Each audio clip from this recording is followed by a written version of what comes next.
ao versículo 9, tá?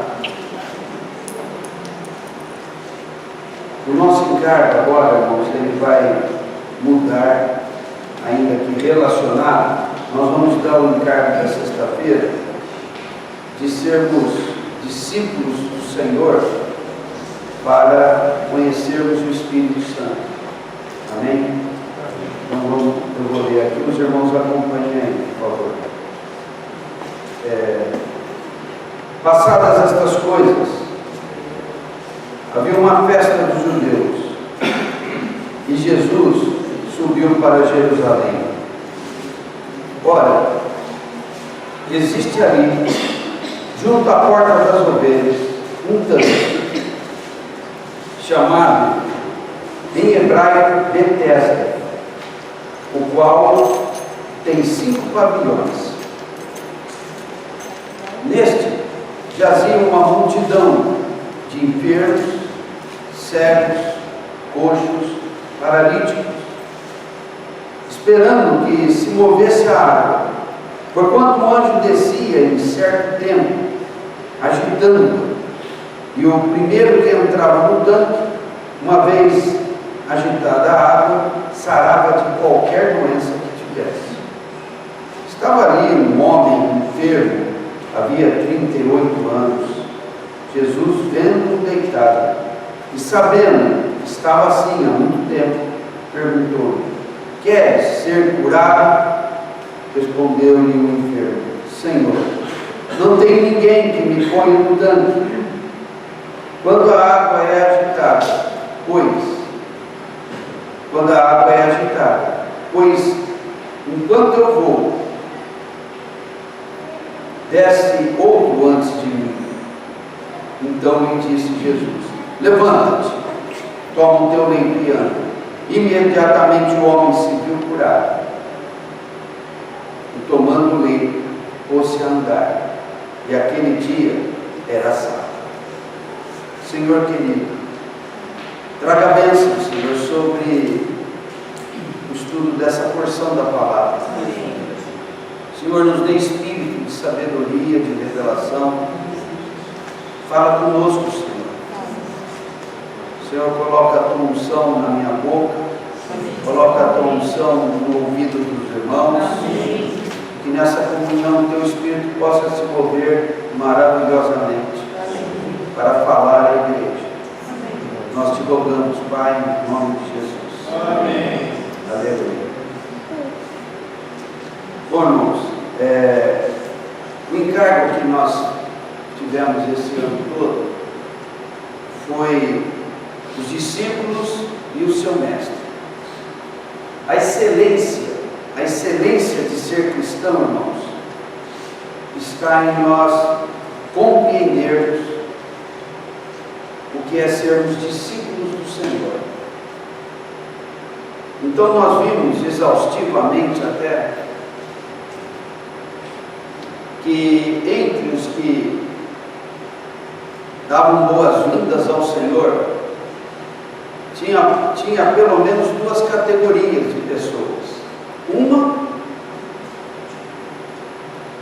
os discípulos, que eram aqueles que estavam próximos do Senhor, e as multidões.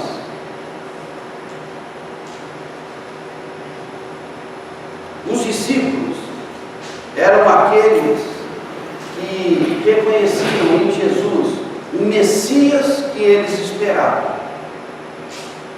Então, antes que Jesus viesse, eles aguardavam ansiosamente a vinda do Messias, do ungido, daquele prometido. Foi assim que Pedro reagiu, foi assim que André reagiu. Eles foram atrás de Jesus, porque Jesus se apresentou não apenas como um mero mestre. Ele não era qualquer mestre, ele era o Cristo, o ungido, o Filho do Deus vivo. Num primeiro momento, eles viram claramente que Jesus era o Cristo. Foi assim que André falou para João: achamos o Messias e Cristo é a mesma coisa. Messias é no hebraico, Cristo é no grego, em português é o ungido.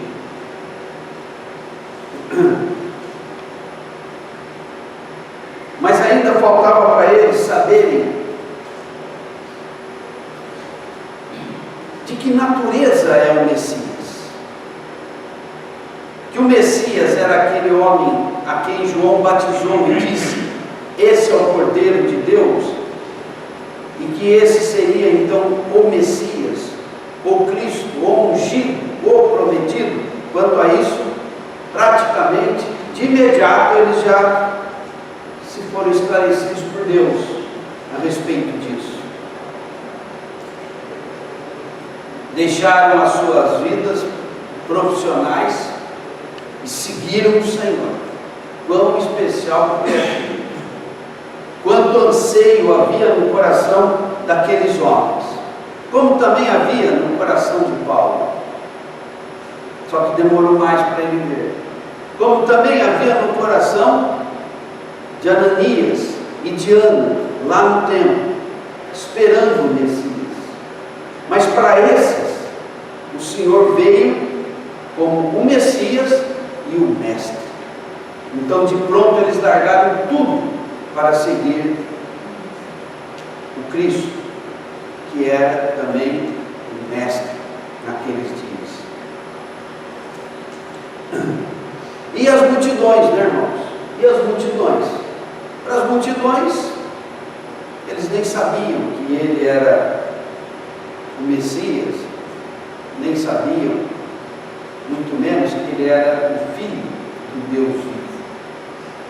Os discípulos viram de imediato: ele é o Cristo. Mais tarde eles viram: ele é o Filho de Deus vivo. E Pedro confessou isso em Mateus 16. Quando o Senhor perguntou, o que as multidões diziam? Dizem isso, dizem aquilo. Elias, Jeremias, alguns dos profetas. Então, os discípulos ficaram claros que ele era o Cristo, o Filho do Deus vivo. Nos dois episódios do barco, no primeiro, quando Jesus acalmou o mar e salvou eles daquele naufrágio, eles tiveram uma exclamação: quem é este? A quem o mar e os ventos obedecem. Quem é? Eles não tinham dúvida que ele era o Cristo, porque isso de cara eles já viram que era o Cristo, mas havia uma dúvida ainda de que natureza ele era. Ele não é só profeta, gente. Ele não é só um homem especial. Ele não é apenas, não é apenas o melhor dos profetas, o maior dos profetas. Ele não é só maior do que Abraão, nosso pai. Ele não é só maior que Moisés ou maior que Davi. Tem algo nele que é diferente. E na segunda vez eles disseram: esse é o Filho de Deus. Então, irmãos,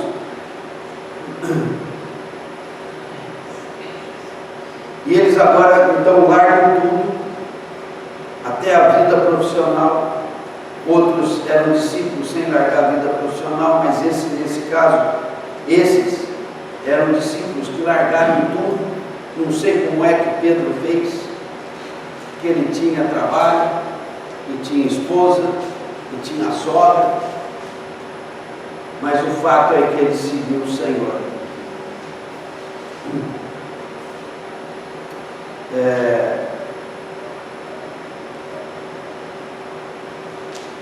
Andando com o Senhor, ouvindo os ensinamentos do Senhor. Esses ensinamentos, irmãos, chegou a um auge, chegou a um ponto máximo, quanto ao que o Senhor estava requerendo deles. O Senhor foi se revelando, foi se mostrando como o próprio Deus para eles. E quando o Senhor obteve a resposta de Pedro, o Senhor passou então a resposta de Pedro, com respeito a quem diziam os discípulos ser ele, e a resposta foi: tu és o Cristo, o Filho do Deus vivo. Então o Senhor vai para uma etapa mais séria. E quando o Senhor começa a falar da necessidade dele sofrer na mão das autoridades e morrer e ressuscitar ao terceiro dia, Pedro se manifesta zelosamente, num zelo natural, muito amoroso, mas muito atrevido. Nós podemos dizer sem noção, não é? Dizendo que aquilo não deveria acontecer com o Senhor.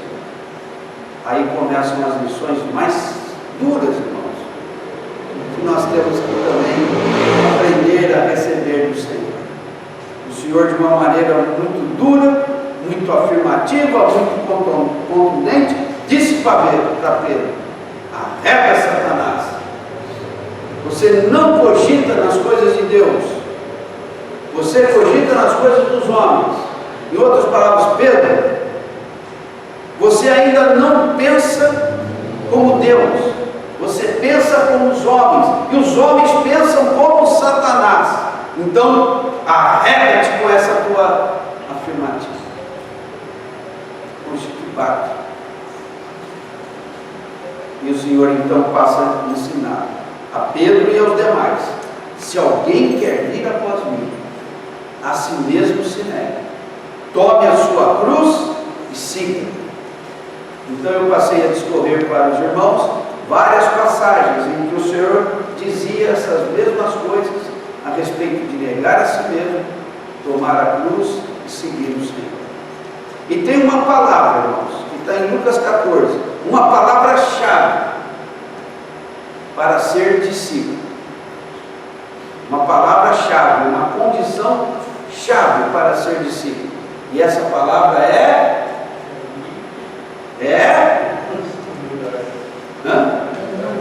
humildade. Precisa de humildade, mas renúncia. Para renunciar precisa de humildade. Mas a palavra-chave é renúncia. Renúncia. O discípulo que não renuncia a tudo não vai pensar como Deus, vai ficar pensando como os homens, vai continuar sujeito a Satanás. O mecanismo é simples, irmãos. Ele renuncia o quê? Mais do que renunciar a tudo aquilo que Jesus fala: pai, mãe, mulher, riquezas, ele tem que renunciar a si mesmo. Falar: não sobra nada para mim. Não sobra, irmão. Porque se sobrar, ainda tem um pouco de Satanás em você. Então esse renunciar não é um renunciar que deve ser um sofrimento, ainda que é, mas é um renunciar salvador, libertador, que vai nos fazer ser como o Mestre, que vai abrir para nós um caminho livre para caminharmos na presença do Senhor. Então a palavra-chave, irmãos, com que a gente termina esse encargo sobre ser discípulo é renúncia. Então tá bom. Não é para eu confiar em mim mesmo. Não é para eu ficar pensando como os homens pensam. Não é para eu ficar na minha opinião natural, na minha maneira de pensar e sentir natural. Não é para eu ficar no meu gosto natural, que acaba sendo pelo pecado. Não, eu me renuncio e deixo o Senhor renovar minha mente e coração em Cristo Jesus.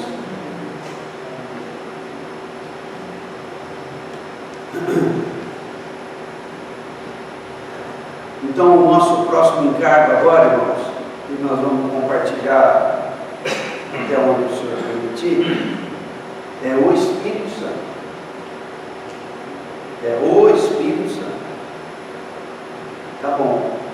Agora, o que eu tenho como poder, como ajudador, até mesmo como socorro, para que eu consiga renunciar? Quem quer renunciar a si mesmo? Voluntariamente, ninguém. E para quem não entende o que é renunciar para Cristo ser formado em nós, eu não estou falando só os incrédulos, não, que eles não entendem. Estou falando até os cristãos. Quem não entende fala, mas que loucura, você está se anulando?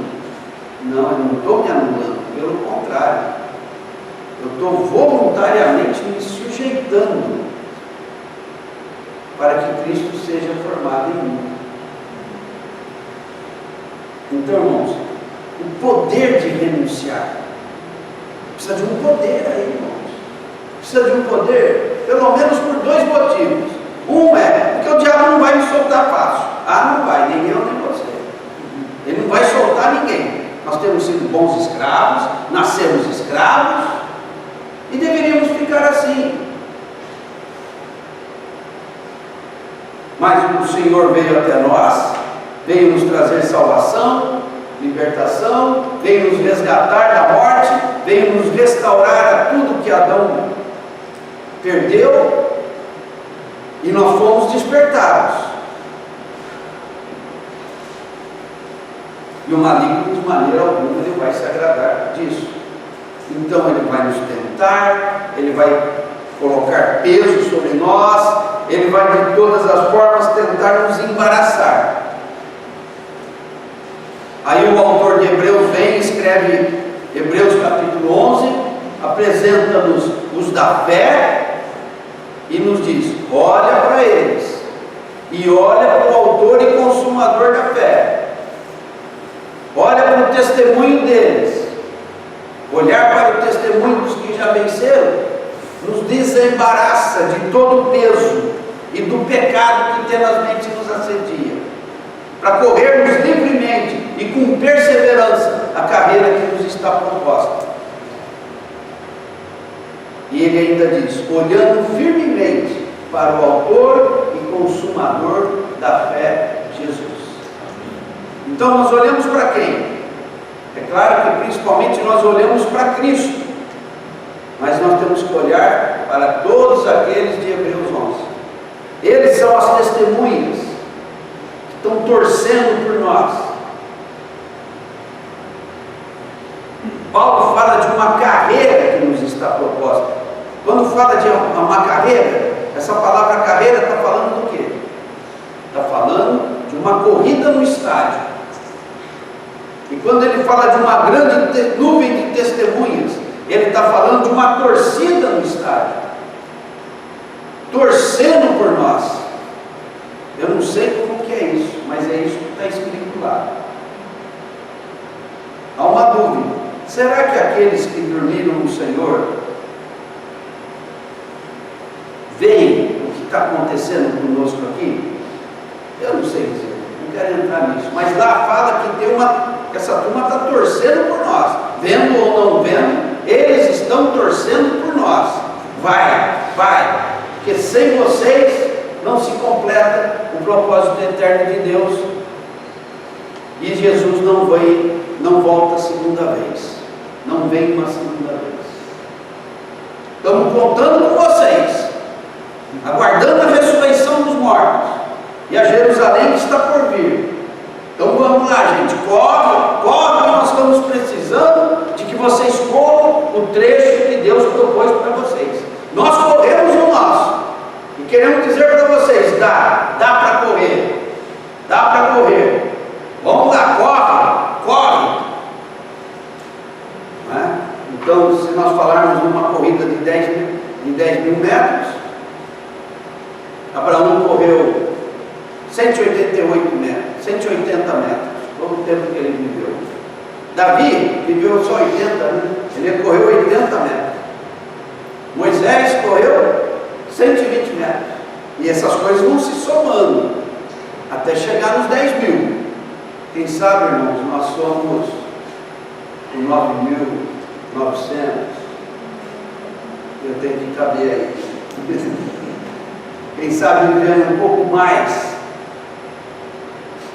a gente complete essa carreira. Cada geração não tem que esperar que o Senhor vai voltar na geração dele, não é? Então eles estão incentivando ali. É essa figura, é isso que está escrito ali. Nos desembaraçando, irmãos. É muito embaraço, é muito peso, de todo o peso e do pecado. Peso, eu entendo que peso é a responsabilidade da vida humana, as aflições da vida humana, as coisas que temos que viver para nos sustentar, para conviver com as pessoas, para casar, criar filhos, tudo. É o peso. É o peso de viver na carne e no mundo de aflições. Tudo isso vem para nos embaraçar. Dificuldades, problemas, trabalho excessivo ou desânimos.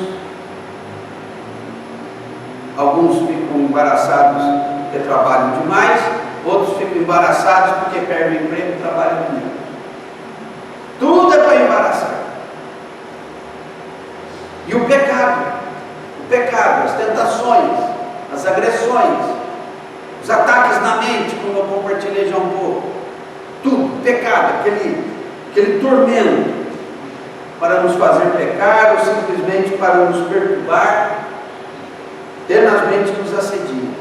Vamos nos desembaraçando. Então, vida de discípulo, irmãos, precisa de um poder, e esse poder está no Espírito Santo. Então, irmãos, essa passagem que nós lemos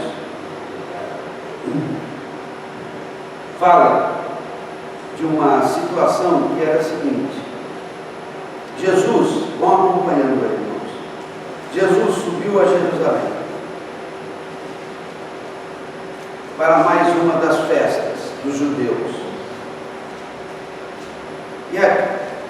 E João nos conta aqui que havia lá um lugar, no versículo 2, um tanque, um lugar onde tinha uma fonte, que era chamado de Betesda. Betesda quer dizer casa de misericórdia, ou casa de bondades.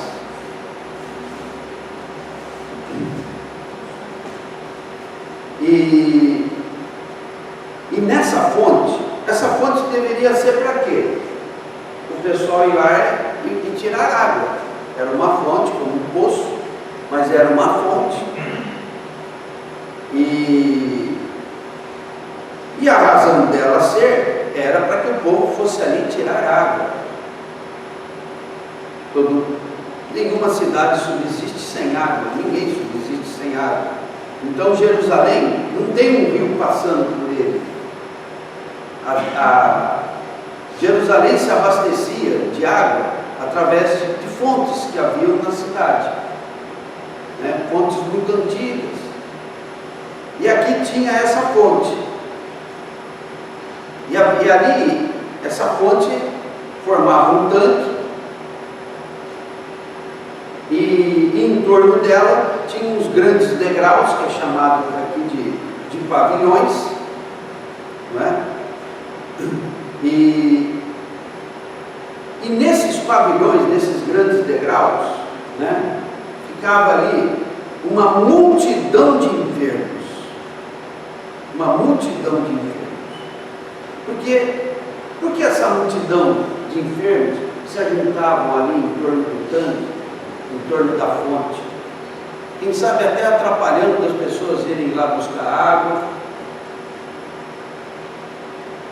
Porque aquilo era uma fonte. Era para produzir água para o sustento da cidade. E ficava ali essa multidão de enfermos. É porque eles criam que havia ali um milagre que ocorria. Mas antes, deixa eu dizer algo.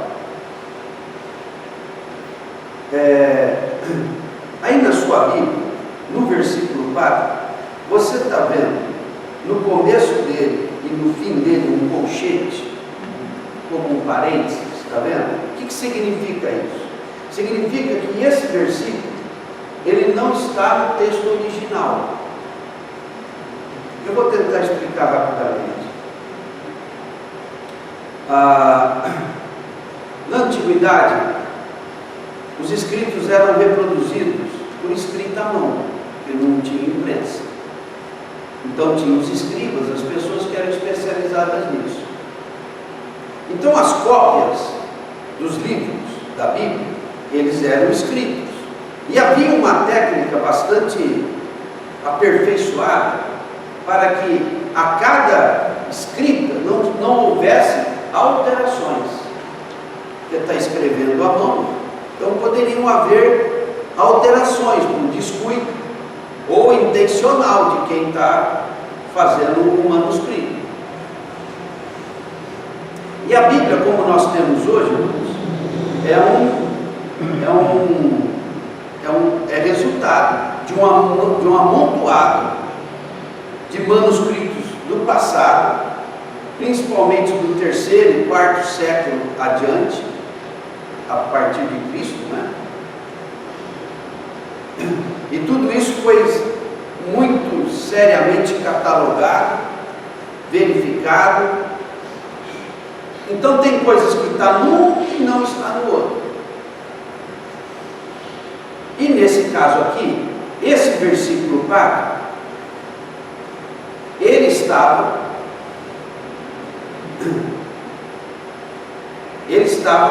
naquele trabalho que alguém realizou uns 800 anos atrás, de colocar capítulos e versículos nas Escrituras.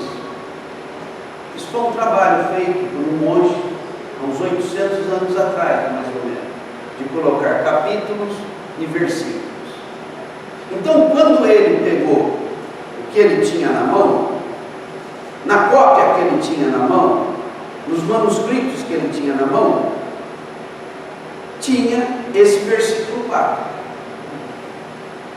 Mas em muitos outros não tinha esse versículo 4. Então, por isso que o tradutor aqui coloca,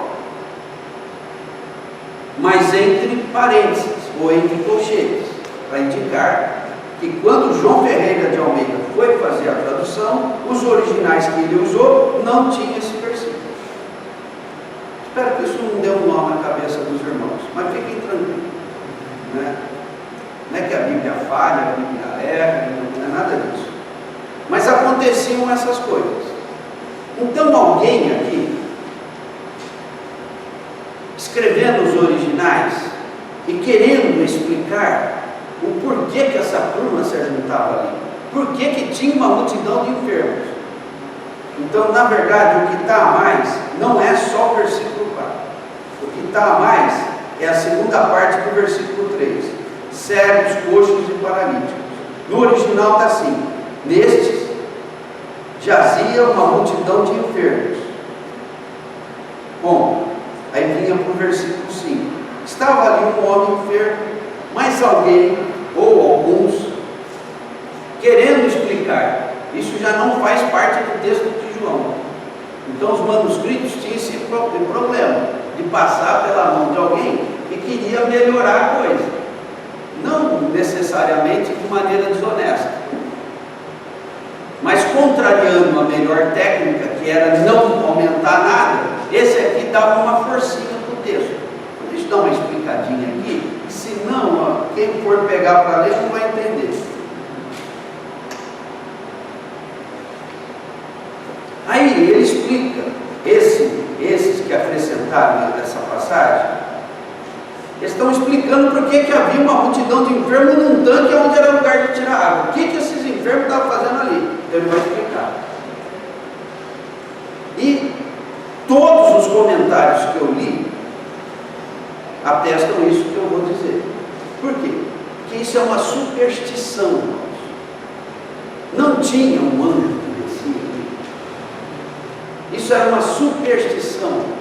Não tinha um anjo que descia ali e agitava a água, e era uma correria tremenda, um atropelando o outro, e o coitado dessa pessoa a quem Jesus se aproximou nunca tinha chance.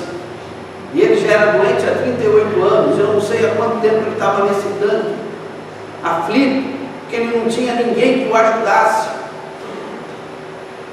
Está complicando os irmãos? Está dando nó na cabeça dos irmãos? Então ninguém era curado aí? Não, possivelmente tinham curas. Mas não por conta de anjo. Então isso aqui é praticamente uma nota que um amanuense é o nome que se dá para um escriba, que era um cara que escrevia à mão, colocou. E isso era uma superstição. Não era uma realidade. Não tinha um anjo que vinha ali. Rodrigo, sempre tem um vídeo sobre isso, cara. Tem. É bem interessante. Ele fala até da água, era um refluxo. Era um refluxo. De algum lugar que subia e agitava a água. Agitava. Daí as pessoas. Era um movimento normal da fonte, às vezes vinha alguma bolha, alguma coisa, sei lá, do movimento das águas subterrâneas, que brotavam ali, de vez em quando, aí tem um anjo, joga, pula, que vai ser. Superstição, irmãos. Superstição. Irmãos, por que eu estou falando isso? Porque hoje o cristianismo está contaminado de sal grosso, de óleo para não sei o que, sabonete de descarrego, rosa de não sei o que, e muitas expectativas, lenço, toalhinhas, com o suor do apóstolo.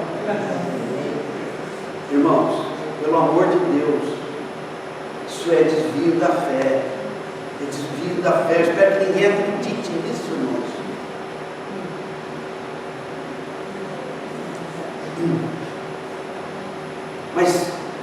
Mas não cura, irmão? Cura. Tem cura lá? Eu não vou negar, mas é um desvio da fé, irmãos. Eu não quero falar disso agora. Eu vou falando talvez ao longo do tempo. Mas não temos que escapar dessas fábulas que desviam as pessoas da fé. Nós temos que olhar para Cristo. Aquele homem estava ali aflito, há não sei quanto tempo, angustiado, desesperançoso, porque não tinha quem o ajudasse, e ele estava ali, quem sabe um dia acontece alguma coisa, eu caio lá dentro, ou aparece alguém para me ajudar, mas imagina a situação desse homem e das outras dezenas de pessoas que haviam ali. Você acha que Deus faz isso com as pessoas, irmãos? As multidões iam a Jesus e Jesus curava? Ele era por sorteio? Pedia senha? Sorteava? Só os 100 primeiros, hein? Hoje estou curando os 100 primeiros. Tipo oferta na TV. Os primeiros 100 que ligarem vão ganhar um brinde. As multidões iam a Jesus e ele curava. Que situação é essa? Que Deus cruel é esse? Que fica uns. Mas cura também, né? Assim como ele deixou João doente, ele pode curar. Então ele pode fazer um milagre para desviar a fé. Ele pode. Esse julgamento é duro, mas que isso ocorre. E curas também por sugestão. Já ouviu falar essa palavra, sugestão? Você vai lá em Aparecida do Norte, por exemplo. Não está cheio de muleta lá? Foi Nossa Senhora que curou, irmãos? Quem curou?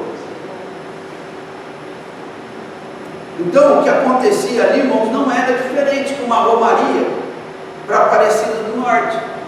Ou aqui para Tambaú, na cidade do Padre Donizete.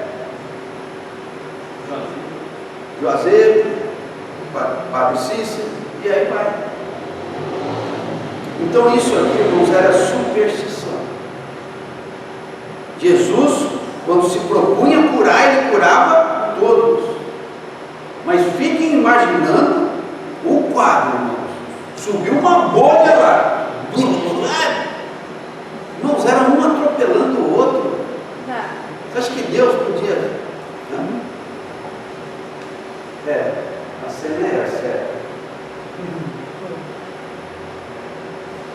É mais ou menos isso. Imagina, irmãos, aquele monte de enfermo.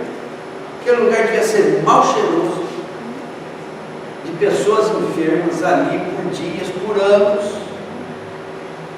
Um lugar de lamentação, de reclamações. E era só para ser uma fonte de onde se beberia água. Você ia beber água nessa fonte aí? Você ia pegar uma canequinha d'água lá?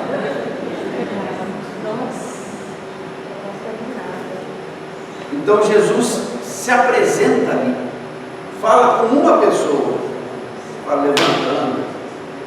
Irmãos, isso significa que nós temos que olhar para Jesus. Não podemos ter uma fé fantasiosa. Nas últimas décadas surgiu uma fé fantasiosa na esteira da doutrina da prosperidade. Irmãos, isso não leva ninguém a lugar nenhum.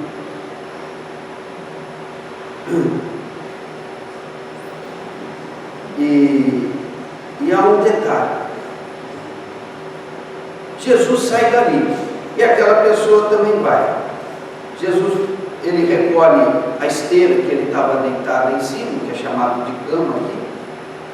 E o pessoal falou: você não pode carregar isso aí não, é sábado. Quem ama o homem que me curou falou: levanta, pega o teu leito e anda. Eu estou fazendo o que ele mandou. Mas como te curou? Me curou, eu estou com ele. E aquele que me falou levanta e anda, falou também para eu levar o leito. Então, eu nem tinha pensado que era sábado. Eu estou fazendo o que ele me manda. Bom, aí surgiu a polêmica do sábado. Bom, eu vou pular, eu vou para o 12. Diz assim: perguntaram-lhe eles: quem é o homem que te disse, toma o teu leito e anda? Mas o que fora curado não sabia quem era, porque Jesus se havia retirado, por haver muita gente naquele lugar. Mais tarde, Jesus o encontrou no templo e lhe disse: estou com um mapinha aqui de Jerusalém na minha Bíblia. O tanque de Betesda não é longe do templo, mas ele deve ter ido ao templo para agradecer ao Senhor, né? Como os leprosos. O que Jesus falou para os leprosos? Vão até os sacerdotes e apresentam a oferta. Então ele deve ter ido até o templo para orar, agradecer ao Senhor. E por lá encontrou o Senhor.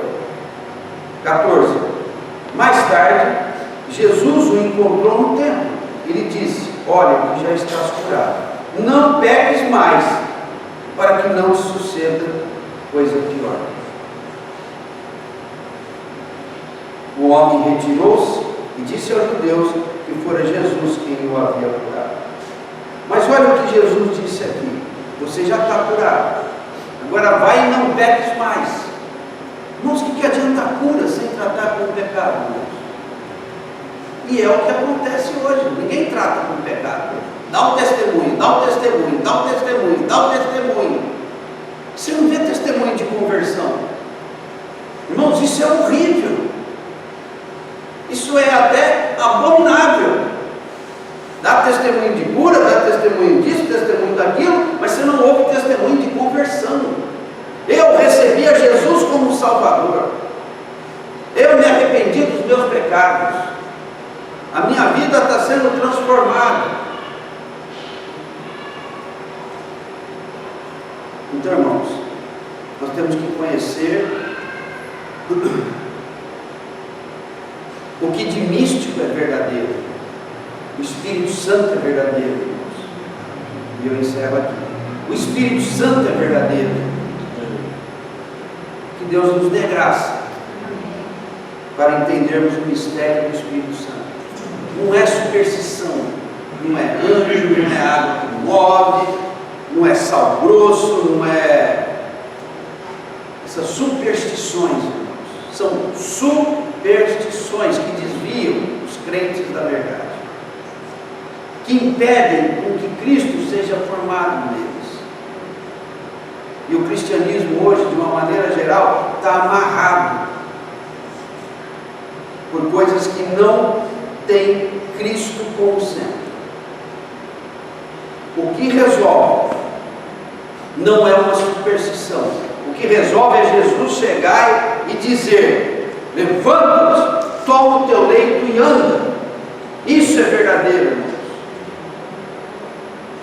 O resto é superstição. Hoje, o Senhor nos deu o Espírito Santo, e é no poder dele que nos leva a toda a centralidade de Cristo, que nos leva à transformação, de maneira que o caráter de Cristo é formado em nós, que muda a nossa vida. Então não há como ser discípulo, não há como eu ser verdadeiramente discípulo, se não for pelo poder do Espírito Santo.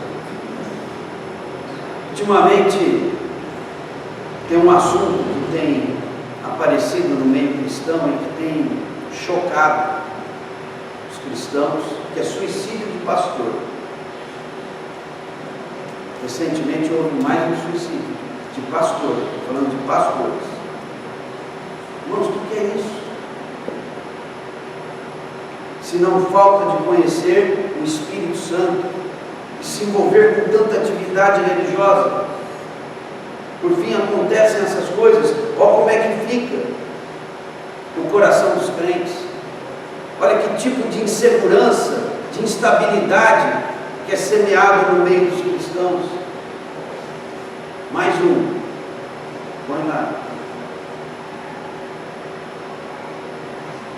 Irmãos, isso não pode ser a nossa realidade. Isso é mais um laço do diabo para o final dos tempos, para minar a nossa fé, para desestruturar em nós o trabalho de Deus. Essas coisas estão acontecendo, irmãos. Estão acontecendo no meio dos cristãos. Há uns 5, 6 anos atrás, eu ouvi, né? E depois entrei na internet para pesquisar sobre depressão de pastor. Muitos pastores deprimidos, mas muitos. E nos Estados Unidos as igrejas estão fechando por falta de crente e por falta de pastor. Os pastores não aguentam, se deprimem, cansam, saem do ministério, como eles dizem, arrasados, destruídos, praticamente sem fé. Naquela época eu fiquei muito impressionado com aquilo. E havia uma coisa em comum ele: desfaz casamento. E havia algo que foi dado como diagnóstico. Eles tinham parado, ainda que em plena atividade pastoral, eles tinham parado a vida de oração e de estudo da palavra.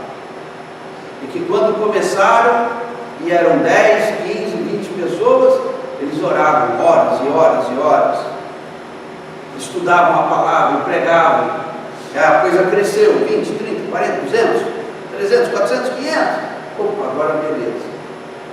Cheguei no que eu queria.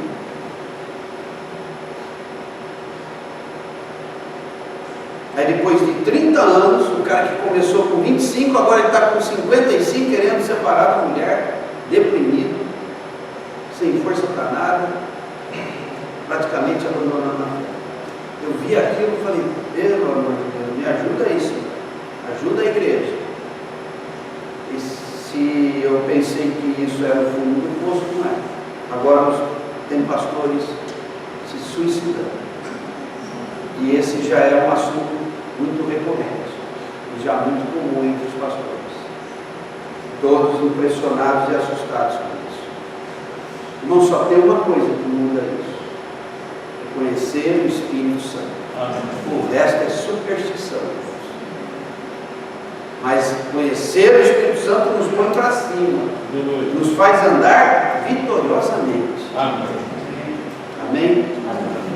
Para encerrar, irmãos, eu quero ler com os irmãos um versículo que está me ocorrendo aqui, que é Abacuque. Os os últimos versículos. Abram aí para a gente terminar.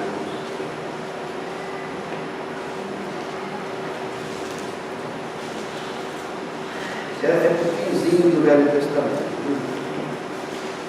Não sei se ajuda, mas ele depois de Naum e antes de Sofonias. É um dos últimos livros. Abacuque. Aqui, Abacuque está profetizando. E agora ele tem uma oração. Ele profetizou uma destruição muito grande sobre Jerusalém por causa do pecado do povo. E no final ele diz assim, na oração dele, no último capítulo, o 3, versículos 17. Diz assim: diante do que ele profetizou, do desastre que viria, olha como que ele, como um homem de Deus, cheio do Espírito Santo, se conduz. Ainda que a figueira não floresça, nem haja fruto na vide, o produto da oliveira minta, os campos não produzem mantimento, as ovelhas foram arrebatadas do aprisco, nos currais não há gado. Me dá uma corda para me pendurar.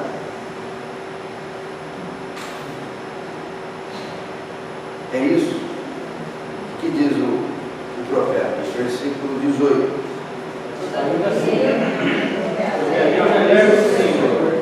E exulto, o Senhor Deus é a minha fortaleza, e faz os meus pés como os acordes, e me faz andar altaneiramente. Olha, irmãos, esse é um homem cheio do Espírito Santo. Ele não se impressiona com o mal. Ele anda altaneiramente, ele anda no alto, se alegra e exulta no Senhor. Quem é que nos faz ser assim, irmãos? Quem? O Espírito Santo. Amém? Amém. Senhor querido, Aleluia. nós te agradecemos. Sim. Por se revelar a nós. Sim. Senhor, livra-nos de uma fé supersticiosa. Sim. Senhor, livra-nos de uma fé como daquele homem que estava enfermo, à beira daquele tanque, vivendo aquela fé supersticiosa, sem efeito, que o colocava em angústia ainda maior, Senhor. Ó Senhor, faça-nos olhar para Jesus, faça-nos olhar firmemente para aquele que nos diz: levanta, toma o teu leito e anda. Aleluia. Senhor querido, ó Senhor, queremos nos apegar a Ti, queremos olhar para Ti, não queremos olhar para os lados, Senhor querido, olhar para Ti. E para isso, Senhor, faça-nos valer do Espírito que nos deixaste, o querido Espírito Santo. Ó Senhor, te rogamos que o Senhor nos ajude a conhecer o terceiro da Trindade, o Deus maravilhoso que há no Espírito Santo. Ele é a nossa força, Ele é o nosso vigor, Ele é a nossa vitória, Ele nos ensina a Cristo, e Ele nos faz andar em Cristo. Senhor querido, abra a Tua palavra para nós e revela-nos o Espírito Santo. Faça-nos andar por meio dele. É o que nós te rogamos, em nome de Jesus. Amém.